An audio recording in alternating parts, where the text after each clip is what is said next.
Collateral change is a term we use when a horse has its rating amended when it hasn't raced that week. This is usually because horses it has raced against have been back in action and their performance suggests the level we have on a race isn't as accurate as it could be. We handicap all races on the evidence available to us at the time. Obviously, with some 2-year-old races and novice hurdles, that can be less than we'd like. So it's important that we go back as future evidence emerges and more horses from that race run again. We factor that form back into the race where we started with to decide whether our level is appropriate or not. Of course, if we leave a horse rated too highly, it's not fair on that horse. If a horse is handicapped with a mark that's too low, it's not fair on any other horse that contests that race. That's why collateral changes are really important to the way we handicap. Let me give you an example of how it works. This is a 2-year-old race that was run at Ripon in June. You'll see from the main column, they're the names of the first few horses from that race. Samoom won the race by 3 1/4 lengths from LJF. A further 3/4 of a length back was Beristan the Bold, and so on. The figures next to the horses' names are the figures I thought they ran to on the night. They're my performance figures.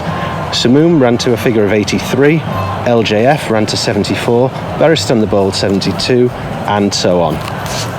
However, as the next few weeks passed, these horses started to run again. The first of the principals to run again was the Grey Zebedee. He'd run to 47 in the Ripon race. He came out next time, ran to a figure of 67. The second horse to run again was Beristan the Bold.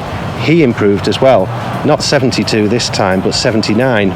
Then Cupboard Love ran. She'd run to 69 at Ripon, but next time out it was 88. All of a sudden there's a pattern emerging. When LJF contested his next race, he ran significantly better than I thought he had at Ripon as well. He didn't run to 74, he ran to 85. There's quite a striking pattern emerging here. So suddenly I've got to ask myself whether it's appropriate to let Samoom take his chance in a nursery handicap off a mark of 83. I've got to weigh up whether the horses he beaten that have improved subsequently have improved for the experience. Maybe they've tried a different trip. Maybe something else has gone on. It's my job as a handicapper to decide what effect their subsequent performances had on the level of this race at Ripon. My decision was that they hadn't all improved massively, but I had the Ripon race too low. As such, Samoom's rating was revised. I upgraded these performance figures by 7 right across the board. Samoom now ran to a figure of 90, LJF 81, 79 for Beristan the Bold. They're the Ripon figures, and as such, Samoom's rating was revised to a figure of 90 for when he'd contest a handicap. Collateral changes aren't always popular, with lots of horses' handicap marks changing at a time when owners and trainers perhaps don't expect it. But it's not always for the bad.